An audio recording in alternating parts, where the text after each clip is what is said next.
A TV Chico Xavier está também nas redes sociais. Acesse facebook.com/TV Chico Xavier, instagram.com/TV Chico Xavier e youtube.com/TV Chico Xavier.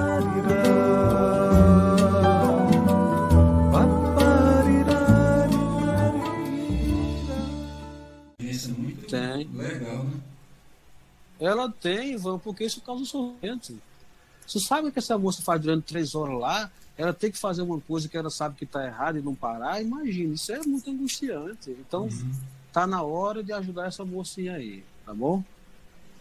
Então, um tratamento, normalmente o tratamento combinado, vou falar daqui a pouco, separado cada um deles. E em alguns casos, Ivan, vamos lá, uma coisa de cada vez. Normalmente, quando se faz uma boa avaliação, o tratamento medicamentoso ele é usado, e aí a pessoa tem uma resposta melhor porque é uma regularização, né, no circuito cerebral, né, no neurotransmissor, a pessoa passa a ter um efeito de mais autocontrole, de bem-estar. Quando a medicação ela não funciona sozinha, então a psicoterapia é muito importante para poder a pessoa aprender a lidar com novos comportamentos, ressignificar os pensamentos, entender o que é um pensamento distorcido, né, que provoca essas sensações de obsessão, de compulsão, para ela aprender novos padrões de comportamento.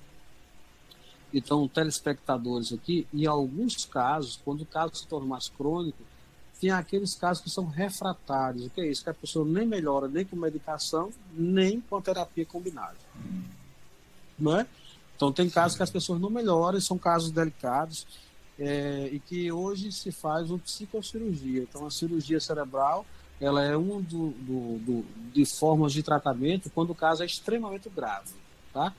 Então, eu estou colocando isso porque, depois que essa cirurgia começou de forma experimental, após ser feita essa cirurgia, as pessoas que tinham toque, essas regiões que eu falei do cérebro, entre outros, quando elas foram realmente desconectadas, ligadas de uma forma mais específica, o que ocorreu? O sintoma desapareceu. Então, isso comprova que, na verdade, o toque não é um problema só psicológico, ele é um problema neuropsiquiátrico, entendeu? Porque agora, depois da cirurgia, as pessoas passaram a ter uma melhora significativa, que depois que ela faz a cirurgia, tanto o tratamento psicoterápico ou medicamentoso, ou os dois, ele passa a ter maior funcionalidade após a cirurgia. Deixando bem claro, a gente está falando agora de casos mais graves, né? Deixando claro que isso também pode existir. Né? Exatamente, mas já existe, né? Então essas coisas acontecem, tá? Então é importante também, talvez levar em consideração aqui, que a gente associa muito toque à ansiedade, né? Eu falei muito que justamente a função da compulsão dos rituais é diminuir a ansiedade provocada pela obsessão. Mas novas avaliações recentes dos estudos do Manual Diagnóstico Estatístico, que é a Bíblia da psiquiatria para lidar com os transtornos psiquiátricos, né, de certa forma, nessa nova classificação que é o DSM-5, eles tiraram o toque da categoria de ansiedade. O toque antes entrava os transtornos de ansiedade, tá? Até o DSM-4. Com o DSM-5 e a CID-11, que eu acho que vai chegar, se eu não estiver falando errado, o toque sai da categoria de transtorno de ansiedade e ele agora é uma nosologia, um transtorno próprio. Transtorno obsessivo compulsivo, né? E transtorno correlacionado. Então o toque faz parte agora do espectro obsessivo compulsivo. Você vai ter o transtorno obsessivo compulsivo como outros transtornos compulsivos, como tricopilomania, que é você arrancar o cabelo e de forma compulsiva não ter autocontrole, o transtorno disforme corporais, que você não consegue ter controle sobre o corpo, transtorno de acumulação, que é pessoas que acumulam muito lixo, muitas coisas na casa, muita tralha que não consegue fazer, ou escoriação, se cortar, se ferir de uma forma muito grande. Então o toque hoje ele entra como um transtorno separado da ansiedade, porque ele envolve circuitos no cérebro que não são os mesmos circuitos o tempo todo envolvido na ansiedade, né? Pelo menos até agora os estudos têm mostrado isso. Então, isso significa que ela tem uma ascendência muito grande a nível de população, né? Como se fala da estatística, né? Quer dizer, a tendência foi justamente essa separação, né? Esse trabalho específico em relação ao toque, né? Exatamente. Então, no Brasil são 3 e 4 milhões de habitantes, não são poucas pessoas, né? Então, imagina aí. E aí, como você perguntou, Ivan, se isso não for tratado logo ou bem, ela vai gerar o quê? Outros transtornos, depressão, ansiedade, certo? Inquietações. Então, veja, então, o grau de sofrimento, a cronicidade da doença vai gerar outros transtornos associados que a pessoa passa a ter um quadro de sofrimento maior também. Por isso que é importante uma avaliação de um bom profissional, para ela poder entender realmente se o transtorno, aquele que a pessoa tenha toque, né? Porque, às vezes, a gente está falando do toque de uma forma mais característica, mais de caricatura, mas você pode ter o toque, você teve essa caricatura, digamos, diretamente, então é importante um profissional bem treinado para poder avaliar isso. Por isso que, às vezes, há uma subnotificação, porque requer também uma boa percepção por parte do profissional, sabe? O profissional tem que estar muito bem habilitado nessa situação, a responsabilidade é muito grande. Com certeza, exatamente. É porque eu não quero tocar nesse assunto do extremo da situação quando o indivíduo que está com toque e o processo avança tanto que ele vai agir de fato para livrar de tudo. Você está entendendo o que eu quero dizer? Tô. Pode acontecer, né? Então, realmente, quando o toque é muito extremo, muito grave, de fato, os estudos mostram também que pode acontecer isso, Ivan, sabe? Realmente as pessoas podem também, não é raro, quando o toque causa esse sofrimento, a pessoa ter que querer se matar. Então, é muito também comum os pensamentos suicidas nas pessoas que têm toque, quando é justamente esse conteúdo mais que inquieta mais, repugnante, religiosos, entendeu? Então isso causa um grau, imagine você pensando, eu falei, esse exemplo você, né, fez uma cara de asco, de medo, de susto, porque agora imagina a gente tá pensando isso e você querer parar de pensar isso e não conseguir parar. O mal está muito grande. Principalmente a questão dos pensamentos repugnantes, né?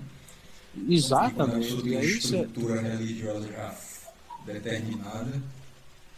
Sim, né?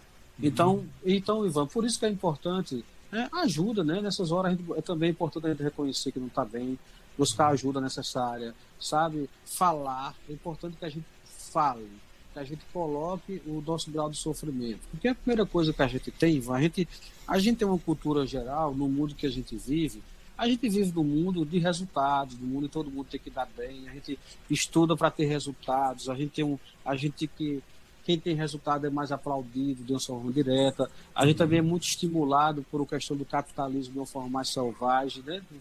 Então, quando você não dá aquele resultado imediato, você passa a se sentir diferente, culpado, né? Estranho, né? E essas coisas, e no capitalismo tudo é bonito, tudo tem que ser belo, tudo tem que ser perfeito. E não, o mundo real não é assim. O mundo real nós somos diferentes, essas diferenças é que dá a beleza e a grandeza da vida. Ter diferença não é justificativa para a gente aceitar tudo, não. É que a diferença é importante para o nosso crescimento como ser humano.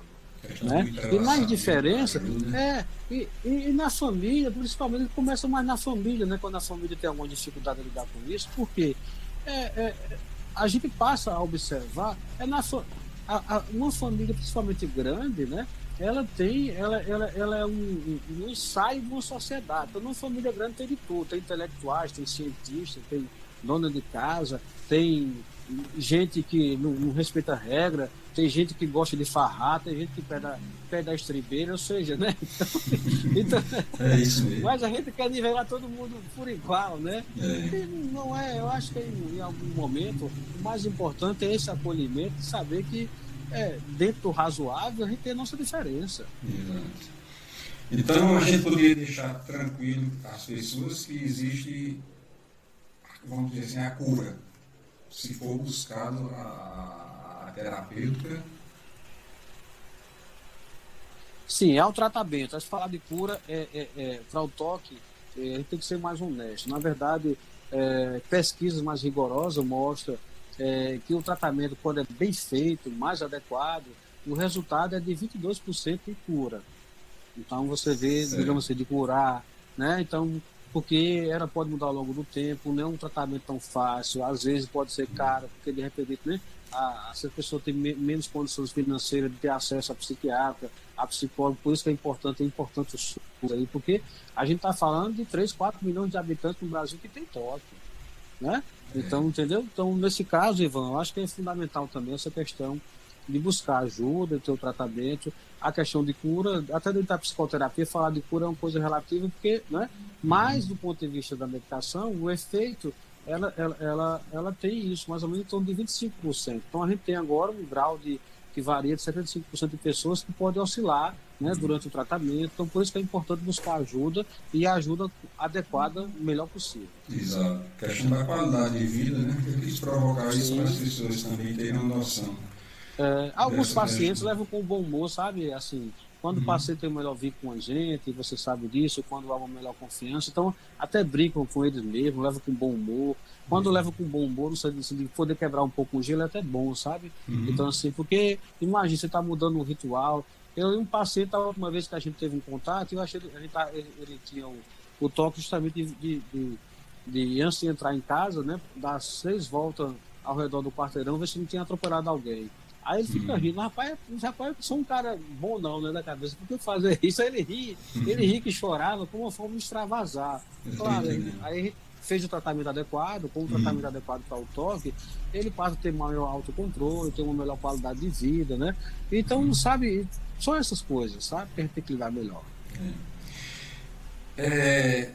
Antes da gente você falar sobre a questão das tuas pesquisas em relação ao toque, a situação atual de pandemia, qual a influência que tem isso, o que pode ter, os cuidados que tem que ter, para que não desencadeie. Agora, né? Fica isso.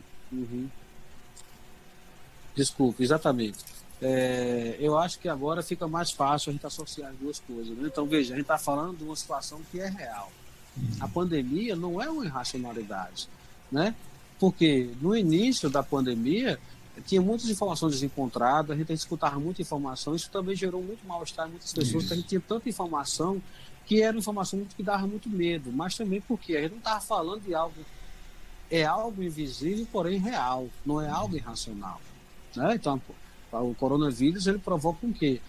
Se você não tem sequelas femininas, você morre, e a forma de morrer na Covid-19 ela é muito solitária, você se despede da família, é muito rápido. Então, veja, isso nos arrastou, né? Eu digo que a Covid deu uma sacudida no nosso narcisismo, né? Porque existencial, porque a gente teve que pensar muito rápido sobre algo que a gente pensa normalmente quando vai envelhecer. Né? Falar de morte é uma coisa muito estranha, né? Quando mais se fala e se aceita é quando é espírita que vai discutir que a morte está o tempo todo presente na gente, no sentido de renovação, né? Mas fora dessa esfera, as pessoas se assustam, né? Porque, na verdade, a morte seria o último estágio. E, cientificamente falando, é a única certeza que a gente tem. Quando em coma, a gente não sabe, né? O restante, a gente tem probabilidades, né? Altas, baixas, mas a certeza é nesse sentido. Então, o coronavírus, como a gente viu ao redor do mundo, manifestações diferentes, né? Nós vimos isso, a gente foi vendo que realmente o sofrimento que ela causa às pessoas, socialmente, o impacto econômico que ela traz, as pessoas que são mais desassistidas têm mais sofrimento. Então, a gente trouxe também uma mistura política no meio. Então, né? E o que acontece? Então, está mexendo, não é mexer, está mexendo, nós estamos dentro do processo histórico, né? Então, Ivan, quando a gente está dentro da história, é fácil a gente ler um livro de história, é fácil na forma de falar, quando passou há 20 anos, 50 anos, há 2 séculos, então, rapaz, naquele tempo o povo pensava isso, a gente até ri, né? Mas quando nós estamos dentro da história, a gente vê como é que as pessoas pensam.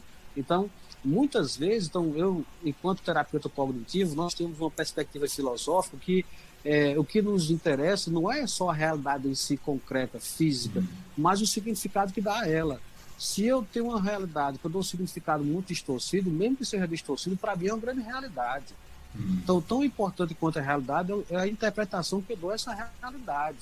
Então, por isso que é importante a gente entender como a gente construiu nossa história de vida, como houve essa construção, Associação de Divulgação Espírita Chico Xavier, mantenedora da Rádio e TV Chico Xavier, além dos perfis nas redes sociais. Associação de Divulgação Espírita Chico Xavier, fundada em 2 de abril de 2018, Campina Grande, Paraíba. Baixe o aplicativo da TV Chico Xavier. É grátis. Faça o download agora mesmo e acompanhe a nossa programação. Acesse o Play Store ou Google Play na versão Android e Apple Store na versão iOS.